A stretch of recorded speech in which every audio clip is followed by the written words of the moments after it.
You're listening to Death of the Reader. Flex and Herds here for your Murder Mystery World Tour, and we are here in our final week discussing Too Much of Water by Bruce Hamilton from 1958. All spoilers are on the table. Herds has been in the hot seat, and I pulled the same trick twice. You mean when you keep the actual important murder in the murder mystery from my eyeballs? Is that what you're referring to? I do mean That's that true. trick. It's a good trick. You didn't even give me the murder mystery I was supposed to be solving, but I figured it was coming because of an interesting tool known as foreshadowing. That's ridiculous. Are you suggesting, Herds, that I had faith in your ability to see through the lies and deception that Bruce Hamilton had put before you? I was able to see through the lies and deception by reading everything that the culprit said and just taking it at face value is what I did. Well, I mean, but listen, you didn't know that he was the culprit at the time. Oh, so for sure, no. No, look, I just want to say my favorite scene in this entire novel has to be when our culprit, Mr. Gardner, full spoilers, sits down and says, boy, golly gee, I sure think I could pin down the nature of the murderer, the reasons why he's murdering, the how, the next victim. Like, he just says, I think it's actually Major who says who the next victim's going to be. He says, oh, I reckon that Von Easthope, she sure is the most annoying person of them all. Because of what a strumpet she is, apparently.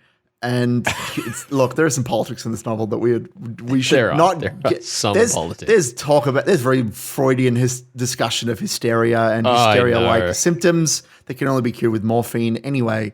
But point is, I think it's good. We should break this stretch of chapters down because it's effectively a 3-act third part.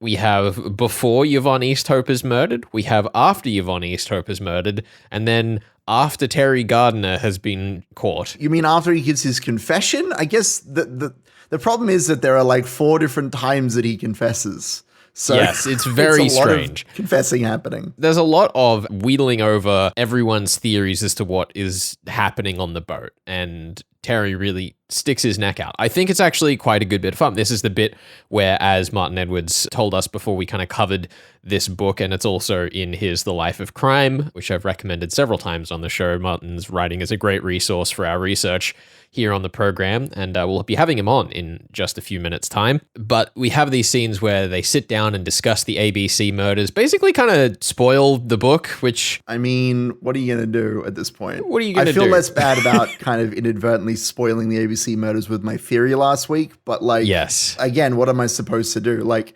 clearly Bruce Hamilton expects you to have read the ABC murders because there's this whole bit where they say, oh, maybe one of the murders is being covered by the other ones, like in the ABC murders. Spoilers for Although, the ABC even though it murders. spoils the main trick, he also does go out of his way to obfuscate how he has spoiled it by lying about it. Where it's like, oh yeah, they like get all the way up to the letter D, and that's the guy they actually meant to kill, when of course it's actually a different person in the ABC murders, and it's very silly. Like, you can tell that he's still clearly trying to not completely ruin it for you. And now he's slightly more ruined. Like, this is like a Russian nesting doll of spoilers here, which is kind of fun. I know. Yeah. Anyway, we have this great sequence where they sit around and they go, oh, well, I once read this murder mystery book where this happens, and Terry poses his theory. Although he is proud enough to say that he has not read the ABC murders. Terry does not want to say, I stole it from somebody else, which is incredible. And then in this stretch of chapters, we do have just the darned silliest little thing where, as Terry is explaining his theory, he says, well, just like in the ABC murders, if we were to say person X and person Y, which is, of course, the luggage tag clue that we come all the way back to the start of the story, where he is Mr. X and Yvonne is Miss Y. It's very excellent. And yeah, it is excellent. X marks the spot.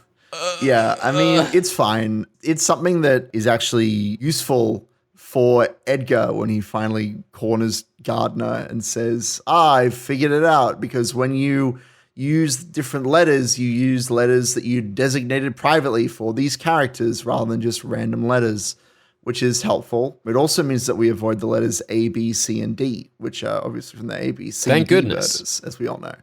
I will say that, as I kind of alluded to, the way that this progresses, we have all the theories, we have a lockdown of the ship, and then the 4th murder happens right? We have Yvonne gets like shoved out of a porthole, which It's quite dramatic. It's like the most action intense scene that we get, and it's like through flashback. it's very strange. But I'm kind of amazed that you hadn't looked at the cover of this novel, because once we had that conversation and then I read this stretch of chapters, we're looking at her through a porthole, and there's a porthole behind her that has a life preserver around the porthole. If only she was wearing a life preserver, she would have been saved. I know. I like that. I like that the cover like subtly foreshadows at least the last murder, if none of the others. It's really fun. If the word subtle could be the applied word subtle there. could be applied by a woman looking directly at the camera surrounded by portholes. And of course, once the fourth murder happens, then Edgar and the ship's crew are like, pun intended, all hands on deck trying to figure out what's gone on. But we're also in this position where it's now late enough in the book that it's kind of become exceedingly obvious. Actually kind of quite liked the way that Bruce Hamilton, as I did with the chapter structure here, which is kind of what inspired me to do it again, makes the final murder so late that by then you already know. I think that's actually quite a fun game to play, is to have the relevant murder not really happen until after the audience is clued into it. That's a really clever and kind of bold game. Well, it means that you can go along with Edgar, as it feels like you actually have a reason to solve. Because, of course, the device that they use, that, again, is something that you would do normally much earlier in the story, is we get the detective's friend involved. Maurice gets thrown in the brig because the murder weapon is found in his cabin, and a piece of his bathrobe is found in Yvonne's room. Because the other thing is, right, is that because he's the detective's friend, there is this presumption of his innocence, but it's also not, like, overwhelming. Edgar puts his nose to the grind and investigates a faulty watch, apparently is the final clue that he needs to get his act together. Edgar goes to pose a theory to Terry, and it's a really entertaining back and forth, but it is essentially two monologues.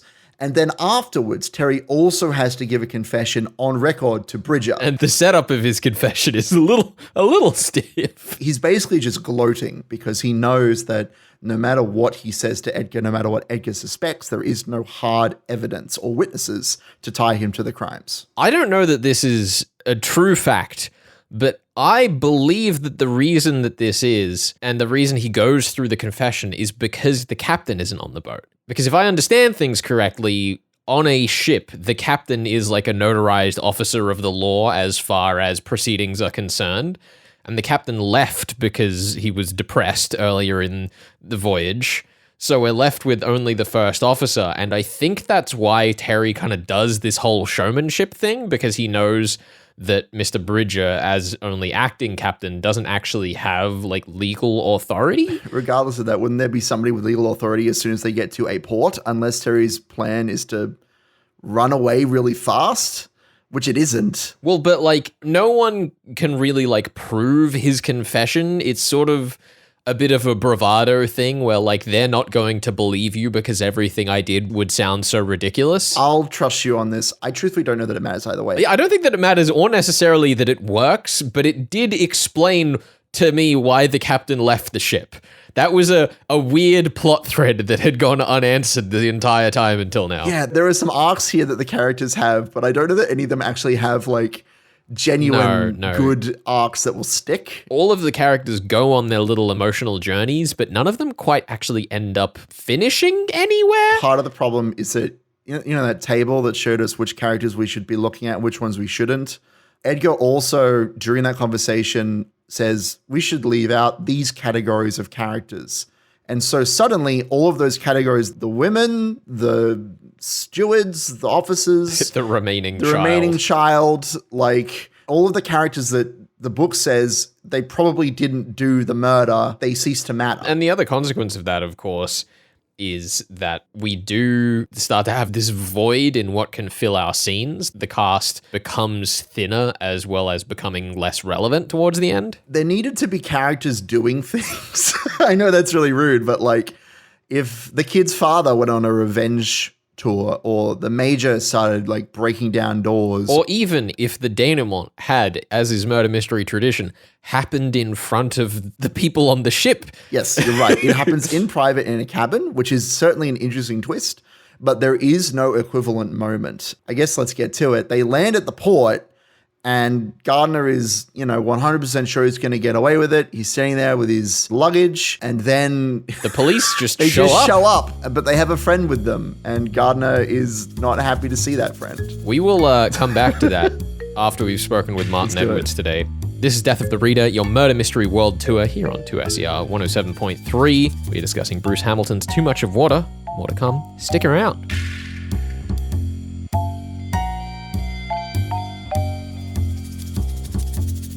You're listening to Death of the Reader. Flex here with you, and I'm once again joined by Martin Edwards. We continue our conversation from last week. Now, Martin, last time you were talking about how Bruce Hamilton is reflecting on the past in Too Much of Water, and it's really curious how that cultivates a tone of insensitivity, which I think is sort of something of a fingerprint of the Golden Age. Yeah, I think that is so. The insensitivity in the books of the later 30s, in particular, Bruce's political antennae were totally off beam because he felt that the future lay with Stalin. And it wasn't unique to Bruce, but Bruce was unusual in that he put his political views into his fiction in a very, very direct and dramatic way. So in a book like Rex v. Rhodes, the Brighton murder trial, it's done as a kind of pastiche of notable British trials, but it's set in the future, and it's an attack on fascism from a very left-wing perspective. But it's done in a way that, within a year or two even, looked politically naive. The same is true of a book, also pretty scarce these days, called Traitor's Way, which is a kind of John Buchan type thriller. But Bruce's view is that Marxism, Stalin, that's the way of the future. That's the good guys.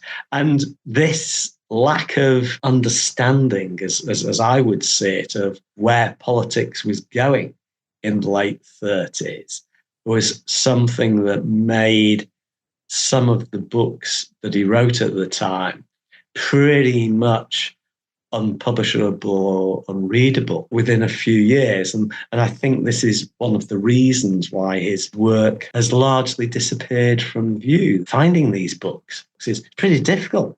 Taken me years to find some of them. I think it's also so interesting, kind of the themes that you touch on there, particularly of the fact that, his work being overtly political sort of in some ways spells out where the story is going for you by premise. And I think one of the things that struck me with Too Much of Water was that his work was so interesting to discuss in the ways that it failed, that it made it a really enjoyable experience. Like, I think Too Much of Water doesn't hold a lot of weight as a murder mystery. It's very predictable. A lot of the ways that characters' style is so important to both the theming and the mystery sort of unravels things for you, but it's just so enticing to unpick why that is. I very much agree with that. I do think it's often true that some books that in many ways are artistic failures are maybe more interesting to think about and examine and analyse than books that are successful, but it doesn't tell us very much about anything in some cases. Whereas Bruce, every book is different. That's one of the interesting things. Of course, that is not a recipe for commercial success, and he didn't achieve commercial success. He moved about from publisher to publisher, which in itself is no bad thing, but he never settled down. Writing was clearly very important to him, but I suspect that he was affected by failure in two ways. Firstly, the kind of angst that 95% of authors experience. It could be going better, but he had the added pressure that his brother was a success, and he's close to his brother, he was happy for his brother, but he was also, I don't doubt, perhaps even subconsciously, there was a degree of jealousy, and that's perfectly understandable in the circumstances. The other thing I wanted to ask is you end your chapter on the Hamilton brothers by mentioning they kind of in some ways analogous to the equally troubled Patricia Highsmith. What is it as a researcher that attracts you, as kind of what we were just talking about, to particularly troubled authors? Why are they just the best subject for chapter 20-somethings of the life of crime? What I'm trying to do is to explore a subject that has fascinated me ever since I was a small boy who became somewhat obsessed with the idea of crime fiction, the idea of becoming a crime writer myself. And so naturally, I became intrigued by what it's like to be a crime writer. And that fascination has never left me. And I love talking to fellow crime writers around the world and trying to get an insight into their lives, the ups and downs of their lives. And the life of crime is really on a large, almost epic scale, an attempt to explore this interest that I have back in time and across the world, looking at the lives of crime writers and how the life affects the writing and the writing affects the life, and how even the very successful writers experience difficulties and setbacks. And I think this is one of the things that I believe quite strongly, is that if one is a writer, one has to accept that there will be setbacks. It's how you cope with them that determines whether you're going to carry on or whether you're just going to surrender to the vagaries of fate. Bruce, I see, as somebody who did really, in the end, surrender to the vagaries of fate and gave up. As I say, Too Much of Water was a last attempt after a long period of silence, and he lived for many years thereafter and never published another crime novel. So he just, I think, became frustrated and despondent. That's very common. But of course, somebody like Highsmith, who, as we all know from the various biographies and the letters that have been published, she was a deeply troubled and tormented woman. But she kept going right to the end. She couldn't not write. And that's one of the things that does separate writers. There are those who just can't go on for whatever reason, and Bruce is one of those. And there are those like Highsmith who can't stop. And that, again, is a dichotomy that I find very interesting. Comparing my own experience as a writer and those of friends, people I know with writers of the past, you're always trying to learn something, I think, as a writer. And one of the things you can learn from is how other writers have dealt with the setbacks that they've encountered. Because I say the one immutable law of authorship is that there always will be setbacks, and you better get used to it and figure out how you're going to try to deal with it. Yeah, I think it's so fascinating. And I also think it's one of the things that the deeper I've gotten into the life of crime, every time we've spoken, I'm further and further in, and I'm having the best of times, is I just love stumbling across books that I've read and going, oh, no way, that was when they wrote it? And like seeing all of this context and this family history. It is an addiction I didn't know I had until Martin Edwards hooked me on this drug. Wonderful. Well, of course, that's needless to say, that's music to my ears, because what I've wanted to do is to share my fascinations. My fascinations, you've already mentioned this, with the connections, the unexpected connections, Dashiell Hammett reviewing Philip MacDonald and things like that, and 1,000 other examples. Yeah, my favorite one I found out recently is Chris Hammer and Michael Brissenden, both Australian crime authors, went to high school together. Just one of those things that, both these guys absolutely blew up at the same time in the Australian crime writing industry. And it's like, oh, yeah, of course they're high school mates. You got to love those little bits. Well, I'll offer you another one, which is...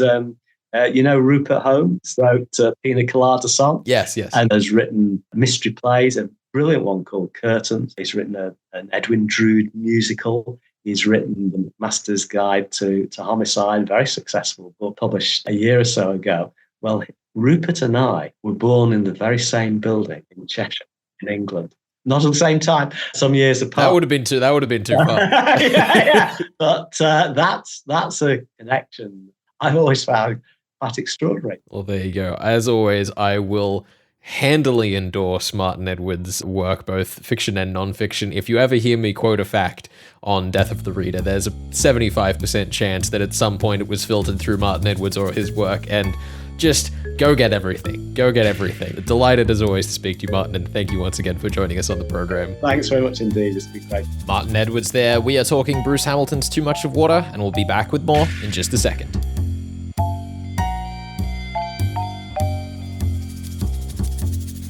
You're listening to Death of the Reader. Flex and Herds here for your Murder Mystery World Tour, and we are here in our final week discussing Bruce Hamilton's Too Much of Water, a nostalgic piece of throwback to the golden age of detective fiction from the late 1950s.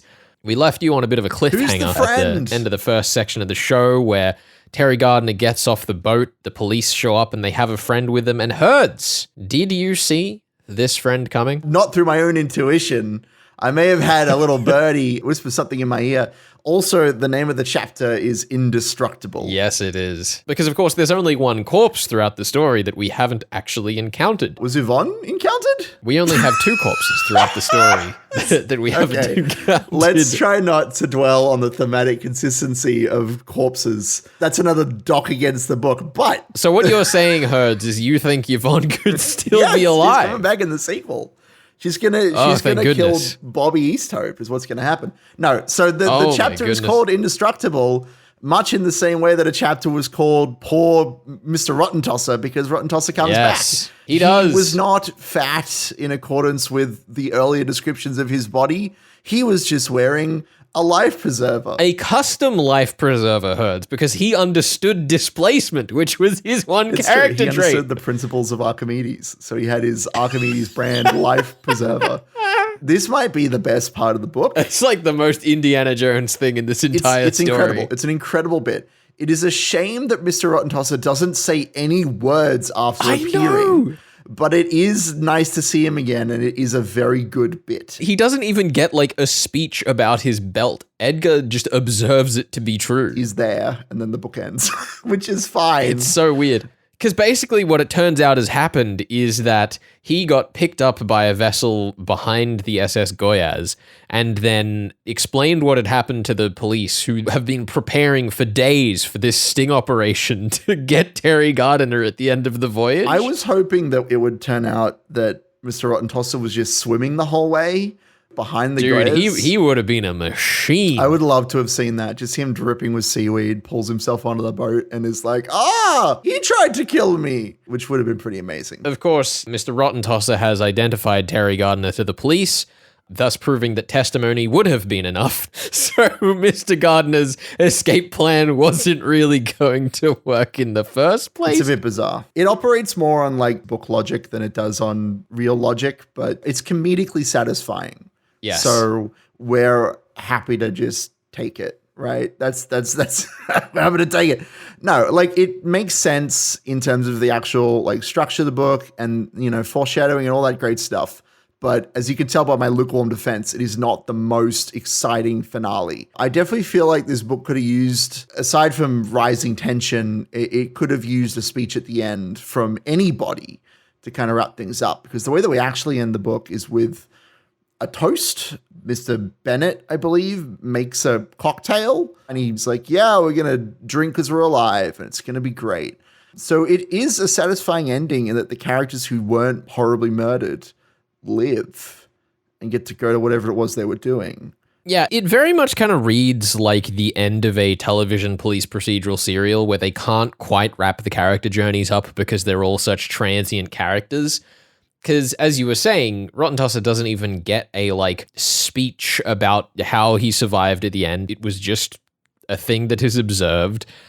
Terry Gardner's explanation is that, once upon a time, a guy told me how easy it was to kill someone, and I thought that would be fun. Was it a character? Was it a named character? Something that mattered? It wasn't Bobby, was it? It was just... No, it was just a dude. Yeah. It was like during the war, there's subtext that he's like got post-traumatic stress disorder or whatever, but the novel doesn't really deserve the credit for that subtext. Yeah, we could be generous here and say that Terry Gardner is a war veteran with PTSD, and that's what the novel is leaning on, but I don't think it really is. The thing is that it would be very easy to have a generous reading of this book because the gaps wherein its themes would fit are so obvious, But the fact that they're so obvious also speaks to you that the book does not necessarily deserve the generous reading. To me, you could make the generous reading that Mr. Rottentosser didn't really have a speech at the end because, he'd been concussed and lost at sea for quite a while. But it also reads to me that perhaps he didn't want to give Mr. Rottentosser a speech because he viewed him as the punching bag he was treated as in the first part of the chapter. And also, he would take away from the real main character, who is Edgar, right? Or the main character, who is Gardner.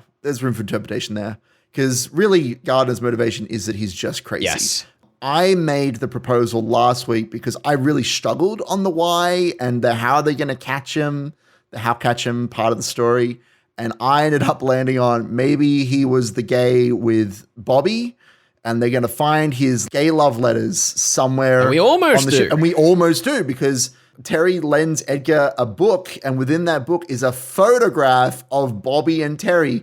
And like metatextually, you could replace that with a romantic photo or gay love letters. But like, you could replace that photograph with anything. Obviously, then we fall into the trope of like the effeminate gay man is the killer, which is a problem in and of itself. And there are other problems with this book, but like at least there would be a motivation that isn't just he's crazy, because he's crazy is maybe the worst murder mystery motivation. The other thing is that based on the way that they treat Maurice at the start of the book, the ungenerous reading, which I also do not think that this book deserves, is that they tried to make a point that Maurice wasn't gay because that would implicate him. And that's kind of what they do to Terry at the end, is they don't say he's gay in the same way that they don't say that Maurice isn't. They just, like, insinuate it as part of his character? Sort of. This is the most generous of generous reads. I just don't think that there is a world where I can justify Terry Gardner. All of the parts of his character that are fun and have been foreshadowed, like that whole discussion about how water is his element, that was really fun, where he says, yeah, I just feel like killing on water, killing with water, it's like my thing, man. You just gotta get it.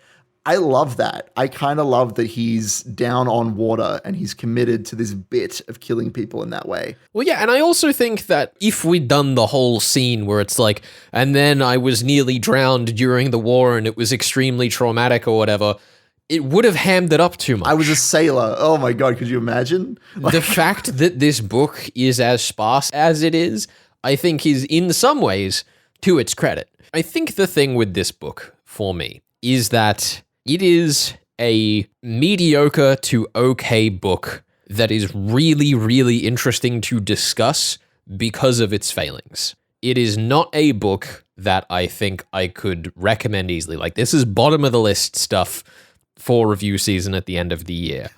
But I think if you are into these sorts of discussions that we have on the show, if you enjoy your weird book club conflicts, then this book will be a great palette for discussion. It will be really interesting. It has many obvious flaws, many ways it could easily improve. It's got a lot of good ideas as well. Like, let's be clear. I don't want to just poop all over this book, because the idea of a detective whose theme is music and a villain who has a theme of what, like the fact that they have these very clear elements that they are throwing each other, that's really fun. And that discussion we had last week around the tune, that you've got to follow the tune of the killer. Love that. Yeah, like I think the elegance with which we go about setting up through who could have committed the first 3 crimes to be the 2 people doting on Yvonne, I think is actually a really clever way of pointing us to the killer without having the relevant kill yet. I thought that was actually surprisingly elegant for how slow the rest of the book had been. I don't think I actually said it because I wasn't sure of the information at the time, but we did learn last week that Terry Gardner also was hanging out with Yvonne just for a very short period of time. There was this line where they're like, is he a third suitor for Yvonne? And they were like, maybe? I don't, like, he doesn't seem to be hanging around her for very long. I don't know why he would start and stop so quickly, but because Yvonne is an inscrutable she-witch, we just never quite figured that out. There are many more things I could say about this book because it is, as I said, so interesting to discuss, but I think that we've really gotten to the meat of it, and I think it's been a really good time, which means, Herds, it is your turn to pick a novel for me to try and solve. The next novel that we're going to be covering is Death in Hilo by Eric Redmond. It's set in Hawaii. And it opens with a note on Hawaiian language, which I'm always excited when a book is not just set in a place, but is like, let's get into the culture. And it's about the death of a real estate agent. We're going to get into it. It's going to be great. And we are going to be reading until the end of part 1. Oh, by the way, you're getting all your points. Sorry. Really? Awesome. Well done. Thank you Round of so applause. much. I really enjoyed solving this one, actually, as silly as it has been. You're listening to Death of the Reader here on 2SER 107.3, and we'll be back with Eric Redmond's Death in Hilo next week on the show. This is your Murder Mystery World Tour. Catch you then. See you next one.